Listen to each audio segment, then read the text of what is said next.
James Pearce is a popular choice to be the first pick in the NFL draft next season.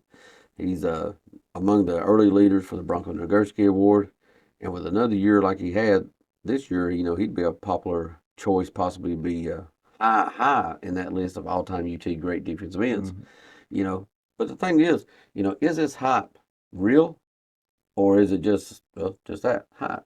Um, Today we're going to dive into why we think it's definitely doable. All three of these things. Mhm. I definitely believe it's real, Tim. But first, guys, remember to like, subscribe, and comment, and hit that notification bell. We absolutely do appreciate it, and love spending time with y'all. Uh, Tim, yeah, I think the hype is definitely real. He had a heck of a year last year, 10 sacks. But you know what makes me think that, all that hype could even be better is, man, there's a lot of reasons to think he's nowhere close to his peak. I mean, he's a little light. Uh, he's a true junior. I mean, the guy could gain a little bit of strength, a little bit of weight, and according to one expert, he was doing a lot of what he did last year based off of athleticism alone. Well, yeah, his development was probably a little stunted a little bit early on. He went to a high school that was really kind of noted for the lack of development. Mm-hmm. And when he got to UT, it showed he didn't really get onto the field. Mm-hmm. Josh Joseph took that freshman. He was the freshman that showed out. Uh, but after a year in the weight room, packing on probably 20 plus pounds, and Rodney Garner chewing that tail end out, Right. we saw a totally different player. Yeah. One of the premier players in the country last year. And but that early lack of development really, I think, sets that uh, bar a little higher now because Yeah. another 8 pounds maybe, another 40 pounds on the bench, Mm-hmm. another X amount in the weight room.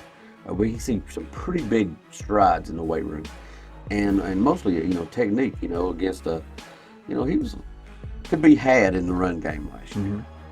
He's going to have to do better than that this year, and I fully expect Rodney Garner to have him better prepared for that this year. Yeah, I agree. There's a lot of reasons to believe that there is just he could have a huge year this coming year. Yeah, 10 sacks last year, 14 TFLs. I could see that going up almost 50%. Mm-hmm. Maybe 15 and 20. We're talking about the awards, Tim. Um, One of the big things about winning awards is having big games in big games. You Mm-hmm. know, and I believe that's very possible because I was looking at the schedule. We play Oklahoma. Probably Early they're marquee game very marquee. I mean, their first game in the in the conference. conference that it's going to be Heupel's Heupel. return home. Yeah, that game is going to have some press. Oklahoma's probably biggest weakness, offensive tackle, Mm-hmm. and then Alabama comes to town a little later. Uh, Probably their biggest weakness on offense, probably offensive Yeah. tackle. Oh, I would be more specific. I think pace blocking at the offensive Yes. tackle because they've got a couple of massive guys who probably going to be playing NFL their own selves, Mm-hmm. but they struggled against a good pass rush last year. So I mean, if you could have a huge game in those games, their sky's the limit as far as awards go. Well, we found that out back with Peyton. Yeah. They'll hold a bad game against you when you play a key game. Mm-hmm. So those are opportunities to get, like you said, put himself out there.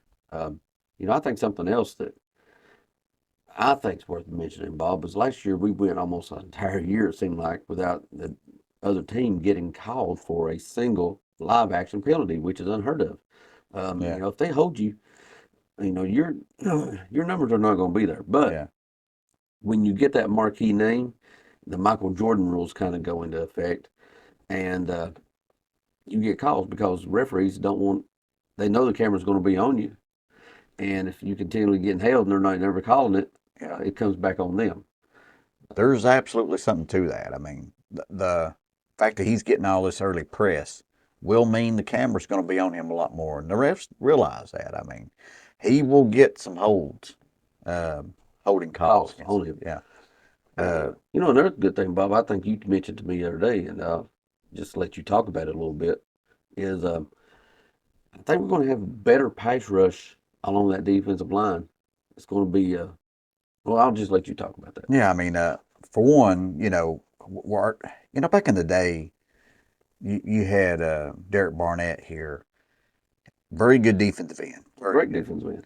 Uh, but you know what? Teams could focus a little bit on him. Well, Like that defensive line he had, they could focus a lot on him. right.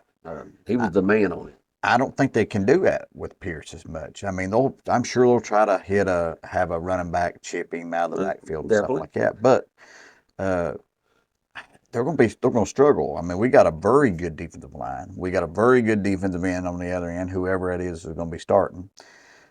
And one thing that really gets me too is I think that could help him a lot.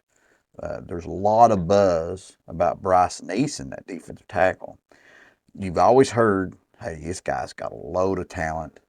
It's just not, he's not maximized that talent. But Well, I mean, you come as a linebacker, and, you know, it takes time to grow into a 300-pound defensive tackle when you're a linebacker. that's part of it. You know, Yeah, yeah. so, you But know, the he went fact from that, being so-so at linebacker to all of a sudden he's an extremely athletic defensive tackle. well, when you get a guy who's 260-pound linebacker, that just tells you what kind of athlete he was at that as a linebacker. But And don't forget Omar Norman Lott. I mean, he had yeah, like 5 sacks last year, and those guys will be splitting that uh, hmm time at that spot. And if you got to choose between stopping a defensive tackle or making a defensive end try to loop around, you know, the shortest distance between two spots is a straight line. So you got to absolutely. keep those defensive tackles out. Yeah, yeah. Any offensive coordinator is going to try to stop that defensive tackle first because he's not going to want that pressure up the middle. Yeah, no That quarterback messes wants it. everything up. Yeah, You can always step up in the pocket, yeah, step away from pressure, possibly. but not when it's coming right down your throat. Yeah. Uh, you know, he's going to have stiff competition to win his award because next year's um draft class, it's a little heavy on defense. Well, I it's mean, definitely not like this year's. right. But one good thing, though, I don't think there's a lot of big time quarterbacks next year class, so he could, go very high. That's one of the reasons he probably will go higher. Yeah, Quarterbacks get yanked at just so too quick. yeah. But some people he's going to be going against for these type awards be Mason Graham from Michigan. Everybody loves him. Seems like. Oh yeah, definitely. You got Malachi Starks for Georgia. He's pretty high up on a lot of lists. Harold Perkins for LSU. I can Ohio see, you know, I can see Perkins actually making more noise if they were to move him more back at defensive end and less at linebacker. he blew up as a freshman, and then they moved him to linebacker and kind of out of position a little bit. It's definitely taking them out of the playmaking Yeah, as much. Ohio State's got a couple big time defensive linemen that could make some noise. So And Walter Nolan, you know, yeah, Tennessee kid, yeah. um, So there'll be plenty of competition, but I think he's we, poised though. yeah, definitely is. He could bring home a Bronco Nagurski to Tennessee, which would be huge for Josh Heupel's recruiting of defensive players, because he gets all this uh, kudos for his offense. But if you start bringing home the best defensive players in the country and awarded as such, Yeah, then you take that to recruiting and trail. drafting, And drafting drafting very high, yeah, which is first pick. that's more so than anything. You're absolutely right. A lot of good press between now and then, and hopefully a lot more when he's drafted super high in the NFL draft. Yeah, you know, if he has the year that we expect, uh, or better, Mhm. then you know the next question is Bob. Simply, where does he rank among the all-time great defensive ends at UT? That's a very good question. I guess we'll have to wait and see what he ends up doing to get an exact Of number, course. and what kind of games. I mean, does he have? You know, Well, I if you still win a game, that puts you in the lore. You know, the all-time. it absolutely does. I mean, I still remember Al Wilson. I'll never forget to play in a Florida game where he's kind of bouncing back and forth, and then he does like a cross body block on the quarterback. I mean, that play will be in my etched to my memory for the rest of my life. So, Yeah. And Freddie Kitchens will be etched in his memory when Leonard Little about took his life from him. exactly. You know. But yeah, I think that makes a big difference is what they do in big games. But he's going to be up there, man. Me personally, my favorite probably defensive end of all time is probably Leonard Little. I know we don't hold the record here for sacks, but man, I tell you what, he was so dynamic, and I think there's a pretty decent comparison between him and Pierce. Well, there is actually. And actually, I'll bet he would probably hold the record here for sacks if they hadn't moved him to linebacker like they did Harold Perkins. Right. LSU did our Harold Perkins. But yes, these are two guys, lean, but they look like Very they're athletic. literally shot out of a cannon. Yeah. And when they get to the quarterback, it's a very violent meeting. Yeah. The athleticism and speed of these two guys really remind me of each other. Barnett was fantastic, Yeah. but he was a guy had great bend. Hmm. I mean, he just dipped that shoulder around the tackles and forced his way around them. Yeah. Incredible on that. And then there were other good ones, Bob. I don't know Oh about yeah. you. Chuck Smith was one of my favorites. Yeah. Um, and he was another guy who was light. Uh, had some issues against the run, but fantastic pass rusher and did it for the Falcons for many, many years. Um, Yeah. We've had some good ones. and I Chris mean, Mims. yeah. Sean Ellis. Oh, yeah, I love Sean Ellis. Yeah. We've had some Uh, good ones over the years. Uh, but lately, you take Barnett out of the conversation, yeah. there's not been many. Yeah. And that's one of the reasons our team faltered. Uh, Yeah. you got to have those playmakers on the edge, and we have the best in the country this year. Yeah. Um, we'd love to hear y'all's comments. Yeah, who do You y'all know, have as top three, or where's Pierce ranking that? yeah. We'd love to hear what y'all got to say about that. That's interesting stuff. I always like hearing other people's viewpoints on that type of stuff. Yeah, absolutely. Um, but with that, guys, thanks for joining us again today. We so much appreciate it.